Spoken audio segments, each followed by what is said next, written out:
네, 경제 공약 알고 뽑자 경알자 시간입니다. 자, 오늘도 코너지기로 자리하신 두 분 전화 연결하겠습니다. 홍성국 더불어민주당 의원 그리고 윤창현 국민의힘 의원 두 분 전화 연결로 만나도록 하겠습니다. 안녕하십니까? 안녕하세요. 안녕하세요. 네, 먼저 반갑습니다. 설 연휴 잘 보내셨습니까? 예. 네. 네, 새해 복 많이 받으시고요.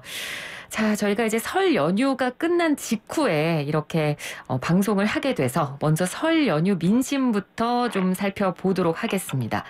일단 이재명 후보는 소확행, 윤석열 후보는 심쿵, 쇼츠 공약을 통해서 2030 세대 표심 얻기 위해서 노력들을 하셨는데요. 이제 설 연휴가 지나면서 그 노력들이 과연 지지율로 이어졌을까? 이 부분이 좀 궁금하거든요. 확인을 좀 하셨는지 여쭤보도록 하겠습니다. 먼저 윤창현 의원님. 예, 뭐 전체적으로 숫자들이 좀 잘 나오고 있는 것 같습니다. 예, 그래서 이러한 그 노력들이 좀 많이 결실을 좀 얻고 있는 게 아니냐 이런 생각이 들고요.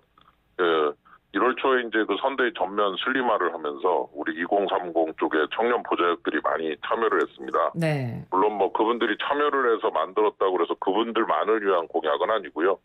심쿵의 그 1번이 그 운전석 보호 칸막이 설치입니다. 택시 기사님들. 네네. 예, 그래서 이런 식으로 그 젊은 세대 감각을 가지고 만들어낸 공약들이 아주 인기가 좋고요. 그리고 쇼츠 같은 경우에 그 전기차 충전 요금 동결, 5년간 동결 이게 조회수가 78만회입니다. 네. 그래서 어마어마한 그 숫자를 기록하고 있고 실내 체육 시설 이용료 소득공제 적용 요거는 조회수가 40만 7,238회고 그래서 일단 그 쇼츠 같은 경우도 굉장히 그 조회수도 많아지고 좋은 것 같습니다. 그래서 제가 봐도 뭐 아주 괜찮은 그런 내용들과 또 형식들이 잘 어우러지고 있어서 저도 참 역시 청년들 2030들이 만든 게 좀 다르긴 다르구나 이런 생각도 하면서 이 부분들이 많은 그런 울림을 주고 있어서 이분들의 노력이 많이 결실을 맺고 있다 이런 생각을 하고 있습니다. 예, 알겠습니다. 홍 의원님 민주당 분위기는 어떻습니까? 네, 어렵지만은 바닥을 좀 다지면서 조금씩 상승하고 있는 것으로 저희는 보고 있습니다. 네. 이 공약이라고 하는 것이 저희는 예선 기간부터 따지고 보면은 국민의힘보다 훨씬 오랜 기간 선거전을 치르고 있고요. 또 그만큼 공약도 많이 발표가 되었습니다. 아마 설날을 맞아 후보의 능력 검증이 아마 화두가 되었을 텐데요. 아마 능력 면에서 우리 당 후보가 월등하다는 것은 또 경제에 있어서 특별히 전문성을 가지고 있다는 점에 대해서 많은 국민들이 동의를 하고 계십니다. 그렇기 때문에 설 연휴를 지나면서 조금씩 올라가고 있는데요. 아마 많은 논의들이 지나가고 있지만 아직 시간은 있으니까요. 능력 중심으로 뽑게 되지 않을까 저는 이렇게 생각하고 있습니다. 예, 알겠습니다. 자, 이 설 연휴 기간 동안 아마 뭐 가족들 모이신 분들도 계시고 친척들도 많이 모이셨을 텐데 워낙 지금 설 연휴가 대선이 얼마 안 남은 설 연휴라서 아마 좀 관련된 얘기들을 이제 다 같이 식탁에서 좀 많이 하셨을 것 같고요. 사실 저희 집도 얘기를 했었는데 부동산 얘기에 아무래도 가장 지금 관심들이 많은 것 같아서 먼저 좀 부동산에 대해서 여쭤보겠습니다.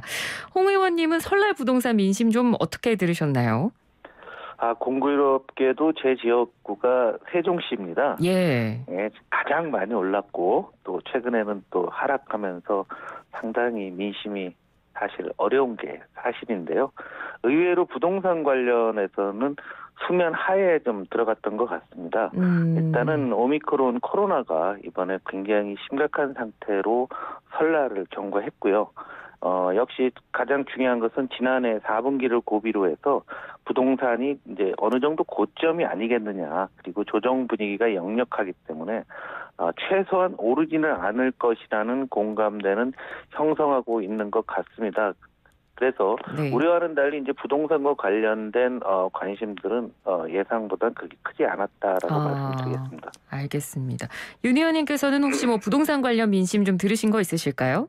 뭐 이제 포기한 상태에 가까워지고 있는 거죠. 올라가지 않는다, 가격이 안정된다는 말이 무슨 의미가 있겠습니까? 그렇게 오르고 나서 지금 와서 오를 만큼 오르고 나서 좀 쉬고 있는데 그거를 안정됐다 뭐 이런 표현을 쓰는 것도 좀 이상하고, 그다음에 이제 또 하나는 이제 그 공급 부족에다가 가격 상승까지 이어지고, 거기다가 또 대출 규제가 이어지면서 금융 쪽에서 좀 상당히 총량 규제가 나타나서 좀 네. 불편해하시는 분들이 굉장히 많습니다. 보면은. 예. 그래서 이런 그 많은 것들이 좀 이렇게 어우러져 갖고 불편을 초래하고 있는데, 여당 후보께서는 이제 공급을 좀 많이 해주시겠다 이렇게 얘기를 해주셨지만 311만 호 얘기까지 하면서 얘기를 하시더니, 어제 그 김동연 저 후보하고의 이 양자 토론에서는 또 이 임기 내에서 벗어날 수도 있다, 임기 내에 꼭 할 것은 아니다, 또 이렇게 얘기를 하셔가지고, 제가 볼 때는 좀 신뢰라고 하는 것이 과연 이게 가능한 얘기냐, 이걸 믿을 수가 있는 거냐, 어디까지가 약속이냐, 또 지킬 수 있는 거냐, 이런 문제들에 대해서 심각한 그런 그 회의를 좀 하게 만들어서, 네. 부동산 관련해서는 좀 얘기를 차라리 안 하시는 게 좋은데 할수록 이게 조금 더 어려워지는 게 아니냐, 그런 의미에서 저는 이런 그 부분에서 이미 약속해 놓은 것을 지키겠다는 그런 그 신뢰를 주는 부분, 여기에 초점을 맞추는 것이 훨씬 더 낫겠다, 이런 생각을 하게 됩니다. 네, 알겠습니다. 자, 이 부동산 말고도 이제 또 하나 굉장히 이 서민들의 관심을 많이 갖는 경제 관련 분야가 바로 이 주식이 아닐까 싶습니다. 워낙 지금 개미 투자자들도 많은 상황이기 때문에 설 연휴 내내 이 윤석열 후보의 주식 양도세 폐지 공약이 투자자들 사이에서 화제가 됐는데요. 또 오늘 이 전화 연결된 두 의원님께서 관련 분야에 대해서도 전문가이시기 때문에 아마 대답을 더 잘해주시지 않을까 싶습니다. 자, 먼저 윤 의원님께서는 이제 금융연구원장을 역임을 하셨으니까요. 예, 일단 이 공약의 배경 그리고 내용에 대해서 좀 자세히 설명을 해주신다면요. 예, 뭐 시간이 좀 많이 필요하지만 뭐 더 길게는 얘기 안 할 수밖에 길게 얘기가 좀 힘든 부분이 있긴 해요. 네. 간단하게 얘기하면은 상장 주식입니다. 상장 주식. 예, 그리고 비상장 주식 양도세는 유지되고요.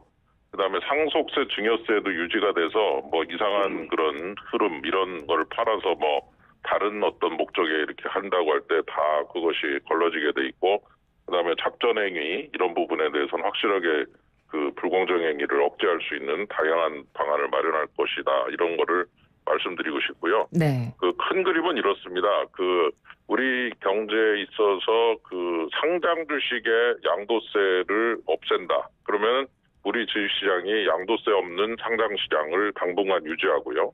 그렇게 되면 이제 수요 기반이 확충이 되면서 많은 그 수요자들이 더 주식을 사들이거나 하는 상황, 그리고 실적 장세가 이어지고 했을 때 결국은 주가 상승이 이어지고, 이럴 때 이제 개미들도 이익을 많이 낼 수가 있다는 것이고, 네. 그 개미들이 이익을 냈을 때 양도세가 없으니까 본인이 얻은 이익을 전부 확실하게 챙길 수 있다. 이것이 가지는 것은 결국은 이제 양도세 폐지가 개미 감세다라고 하는 것을 이제 확인해 볼 수 있는 대목이죠. 물론 네. 거래세는 유지가 됩니다. 혹은 약간의 그 조정이 있을 수 있고요. 하향 조정 정도. 그래서 이런 그 취지를 가지고 당분간 유지한다는 쪽으로 정리를 했습니다. 네. 자, 그러면 홍 의원님께서는 또 증권사 CEO 출신이시니까요. 이 내용에 대해서 어떤 반론을 하실 수 있을까요? 주식 양도세를 주식에 부과하자고 하는 것은 소득이 있는 곳에 세금을 매긴다는 가장 기본적인 우리 사회의 어떤 세금 원리와 관련이 되겠죠. 그래서 이 논의는 지금 야당이나 우리 여당이나 오랜 기간 논의를 해와서 이제 내년부터 이제 양도세를 이제 물기로 하고 거래세는 폐지하기로 이렇게 만들었던 것인데요. 거래세를 또 유지를 하면서 또 양도세를 없앤다고 하게 되면은 물론 뭐 조정을 한다고는 하겠지만은 과연 이게 우리 투자가들한테 얼마나 큰 도움이 될지 상당히 의문시 되고 있고요. 어떻게 보면 좀 포퓰리즘 정치라는 생각이 듭니다. 네. 양도세를 좀 더 낮추고 양도세를 폐지를 하고 그다음에 거래세를 조금 낮춘다라고 하게 되면은 두 가지 말은 공존하기 어려운 그런 상황이거든요. 그래서 좀 너무 가볍다. 이런 정책을 아무리 선거파이지만 중요한 세제와 관련된 정책을 이렇게 바꿔나가는 것은 옳지 않다라는 생각이고요. 저희 더불어민주당은 주가지수 5,000포인트를 공약으로 내걸었습니다. 그래서 증시의 어떤 볼륨을 키우기 위해서 MSCI 선진국 지수의 가입을 빠르게 추진하고 불공정 거래 막고 그다음 수요 기반 확충을 위해서 공공기금, 민간기금의 국내 주식 투자를 좀 늘리고 그리고 장기 투자 인센티브를 주면서 주가 전체가 올라가는 것 이것이 한국 경제에도 도움이 되고 투자가에도 도움이 된다라고 저희들은 생각하고 이러한 정책을 끈기 있게 밀고 나가면 지금 글로벌 평균 대비 아마 우리나라가 60에서 70% 정도 평가받고 있는데요. 다른 국가와 유사하게 평가를 받는다고 하게 되면 주가가 더 많이 올라갈 수 있다라는 생각입니다. 이런 이미 결정된 세제안을 갖고서 선거 임박해서 그것도 한 달 정도 남은 상태에서 이런 것을 한다는 것은 선거용 포퓰리즘 정책으로밖에는 볼 수가 없습니다. 네. 자, 선거용 포퓰리즘이라고 볼 수밖에 없다. 뭐 부자 감세 정책이다. 이런 비판들이 지금 사실 나오고 있는데 관련해서는 어떤 의견 주실 수 있을까요? 윤창현 의원님. 글쎄요, 5,000포인트 어느 방송에서 한번 얘기했더니 다른 민주당 의원께서 하시니까 그 청취자께서 보내신 것 중에 메시지 중에 하나가 그거 믿고 샀는데 왜 이렇게 주식은 떨어지냐 이런 그 질책성 그런 댓글 비슷한 멘트를 해주신 기억이 납니다. 5천을 얘기하면은 그것도 제 눈에는 파퓰리즘으로 보이고요. 예, 그렇게 숫자를 이렇게 막 제시하는 것은 괜찮고 이런 거를 조치를 하는 것은 그 파퓰리즘이고 이건 조금 좀 너무 그 한쪽으로 치우친 얘기가 아니냐. 오히려 5,000포인트를 얘기하는 것이 더 지나친 파퓰리즘이다. 저는 그렇게 생각을 합니다. 예, 알겠습니다. 그리고 이 후보 측 관련된 이 후보 측에서 나온 이 주식 관련된 공약들도요. 사실 시장에서는 파급력은 약간 약하지 않나 이런 얘기도 좀 나오거든요. 이에 대해서는 어떻게 생각하십니까? 홍성우 의원님. 코리아 디스카운트라고 하는 것이 어느 날 양방적인 처방으로 한 방에 해치울 수 있는 게 아닙니다. 5,000포인트를 간다고 하는 이야기는 글로벌 평균 정도로 한국이 좀 평가를 좀 받자. 그렇게 받고 우리 경제가 성장하면 5,000포인트가 가능하다라고 우리가 생각을 해야 되는 거죠. 한국 경제는 이미 선진국이고 주식시장이나 경제 규모 사이즈가 아주 큽니다. 그래서 직접적으로 특정 정책 하나로 주가가 오르내리기는 어려운 건 사실입니다. 그래서 우리의 투자 문화라든지 아니면 투자 관행이라든가 수요 기반을 확대하는 한방적 처방이 필요하고 이러한 한방적 처방을 통해서 우리가 5,000포인트를 목표로 삼아서 우리 제도를 개선해 나가자라는 의도로 받아들였으면 합니다. 네, 알겠습니다.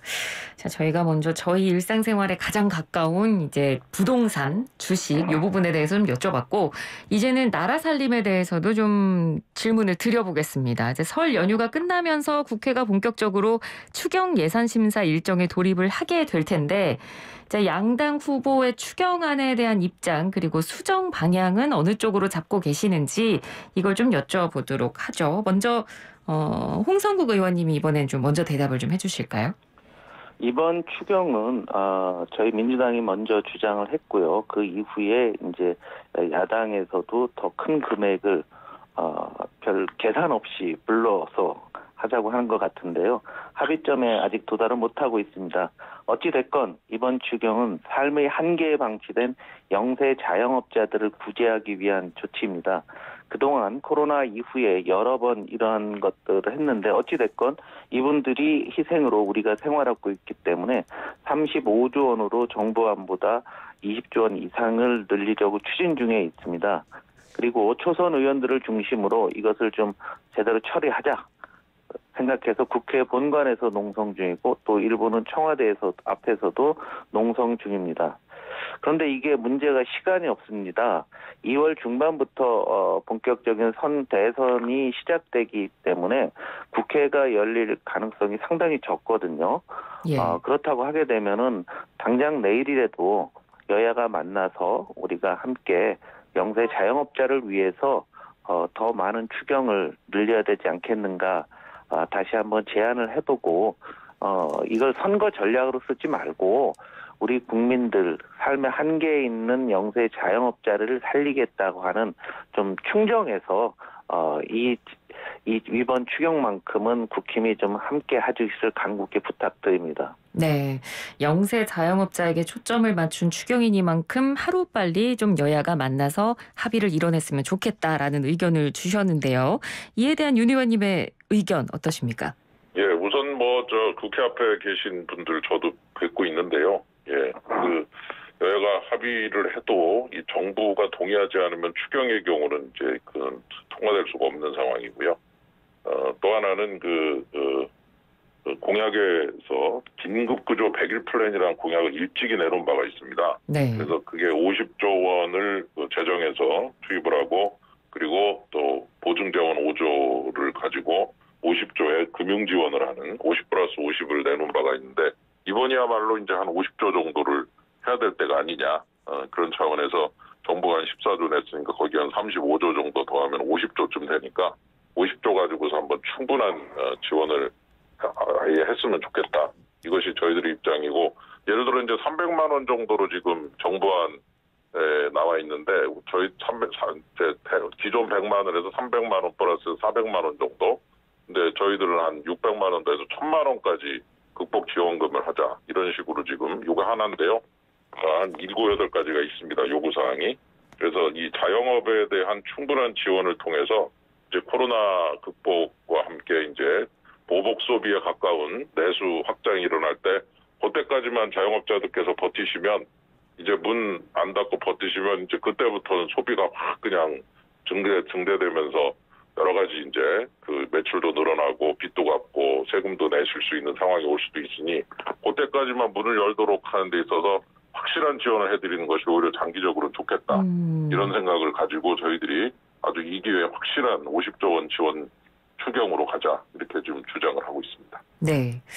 이 영세 자영업자가 코로나19로 인해서 받은 피해에 대한 보상은 당연히 이루어져야 된다라는 거에 모든 국민들은 어느 정도 공감대를 형성하고 있겠습니다만 사실 이 추경 같은 예산안 심사할 때 가장 걱정되는 부분이나 좀 지적되는 부분 중에 하나가 나랏빚이 더 늘어나는 거 아니냐 이 부분에 대한 지적이거든요. 이에 대한 대답은 어떻게 주실 수 있을까요? 먼저 윤 의원님. 예, 사실 쉽지 않은 또 과제라고 생각이 듭니다. 일단 이제 코로나 극복이 되기 전과 후가 확 달라진다고 저희들은 보고 있고요. 그래서 이렇게 큰 재정 지출도 마다하지 않는 것이 장기적으로 계속해서 이게 간다고 그러면 어렵지만 코로나 전까지 확실하게 도와드리고 코로나 이후에는 이제 경제가 정상화되면은 아주 보복 소비와 함께 아주 좋은 경기 상승 국면이 나타날 것이다라고 전제를 하고 이러한 화끈한 지원을 좀 얘기를 하고 있고요. 네. 또 하나는 이제 세금이라고 하는 것을 세율과 연결했을 때 세율을 꼭 올려야 세수가 늘어나느냐. 그게 아니고 경기 살리고 장사 잘 되고 매출 높이고 일자리 만들고 투자 유도하면은 결국 세수는 자연히 늘어나게 돼 있습니다. 저희들이 경제 분야에서 성장과 복지와 일자리의 삼각 선순환 구조를 목표로 하고 있는데 바로 이 부분이 일자리가 늘어나면 근로소득세 늘어나고 성장이 잘 되면 법인세도 늘어나서 결국 부가세까지 합쳐서 계속해서 세수가 늘어날 수 있다는 면에서 세입을 늘리는 데 있어서는 코로나 극복과 함께 새로운 기회를 잘 잡고 이 삼각편대, 성장과 복지와 일자리의 삼각편대를 통해서 세수를 늘리는 이런 정책을 좀 상당 부분 기대하고 준비하고 있습니다. 네, 알겠습니다. 홍성국 의원님께서도 말씀 부탁드립니다. 이 문제에 대해서 해답은 윤 의원님도 잘 말씀을 하셨는데요. 동일한 어떤 시각을 갖고 있습니다. 잠깐 드리고 싶은 말씀은 일본의 사례를 한번 말씀드리고 싶은데요. 예. 1990년에 일본에서 이제 엄청난 버블이 붕괴되면서 경기가 엄청 어려워졌죠. 이때 일본 정부가 지금 우리와 마찬가지로 경기부양책을 쓰는데 찔끔찔끔 거의 10년을 써댔습니다. 그때마다 이제 우리의 어떤 재정이 문제가 된다. 그리고 세금을 올려야 된다. 이런 논쟁이 계속 진행됐었거든요. 그런데 10년이 지나봤더니 이미 기업들은 도산할 기업들은 다 부도가 났고 가게가 파탄된 데는 다 파탄이 된 거죠. 그 이후에 돈을 쓸 수도 없는 상황이 되고 찔끔찔끔 섰지만 이게 누적이 되다 보니까 국가부채만 늘어나서 지금 일본은 세계에서 국가부채가 가장 많은 국가가 됐습니다. 그래서 이런 경우는 지금은 생존의 문제입니다. 그래서 정부 부채 비율 뭐 이런 것들 너무 따질 생각은 아니고요. 지금 윤창현 의원님 말씀하신 내용에다가 추가적으로 더 강조하고 싶은 거는 가장 원론적이게 파이를 키우는 거죠. 파이를 키우는 것은 오직 성장뿐이라고 생각합니다. 사실 더불어민주당이 성장을 이렇게 강조한 것은 아마 쉽게 보시지 못했을 것 같은데요.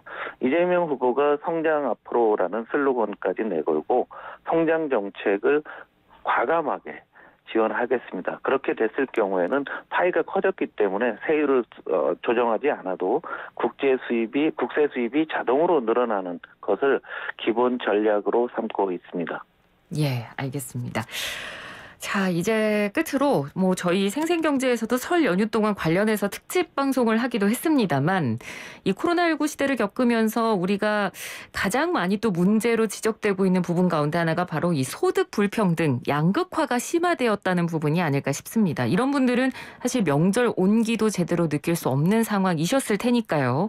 그래서 관련한 대책도 굉장히 중요한 과제라고 할 수 있을 것 같은데 이 복지 확충 대책은 어떻게 준비하고 계신지 끝으로 이제 양당에 좀 여쭤보도록 하겠습니다. 먼저 윤창현 의원님. 예. 지금 촘촘하고 두툼한 복지라고 하는 것을 슬로건으로 해서 어려운 계층 우선 지원, 그다음에 워킹푸어 대상, 그다음에 긴급 복지 지원 제도가 있는데 그걸 국민 안심 지원 제도로 확대 개편 이런 부분이 다 특징적인 것은 가장 필요로 하는 곳에 대해서 우선적으로 지원한다라고 하는 것입니다. 기본소득식으로 모두에게 얇게 펴서 나눠주는 것이 중요한 게 아니라 필요한 곳에 정확하게 제대로 지원을 한다라고 하는 것을 원칙으로 해서 어려운 계층 워킹푸어 그리고 갑자기 어려워지신 분들에 대한 긴급 지원 이런 부분을 저희들은 목표로 하고 있습니다. 그래서 복지라고 하는 것은 이런 부분에 두툼하게 지원하는 것이 중요하다라는 원칙 이것이 이제 양극화에 대항하는 저희들의 원칙이고 물론 그거를 위해서는 좋은 일자리가 많이 만들어져야 되니까 네. 아까 말씀드린 일자리 창출을 전제로 복지는 필요한 곳에 집중적으로 두툼하게 지원한다. 이 부분이 특징적이라고 볼 수 있겠습니다. 네, 일자리 창출을 우선적으로 하는 핀셋 지원에 대해서 얘기해 주셨고요. 그럼 홍성국 의원님은요? 네, 양극화는 어제 오늘 일이 아니고요. IMF 외환위기 이후부터 지속적으로 발생했던 사안입니다. 그래서 특정 정책 몇 개 갖고서 양극화를 해소한다? 아마 아무도 믿지 않으실 겁니다. 사회 전체가 바뀌어야 되겠죠. 특별히 우리 복지 확대 양극화에서는 저희 민주당이 가장 중요하게 여기는 가치입니다.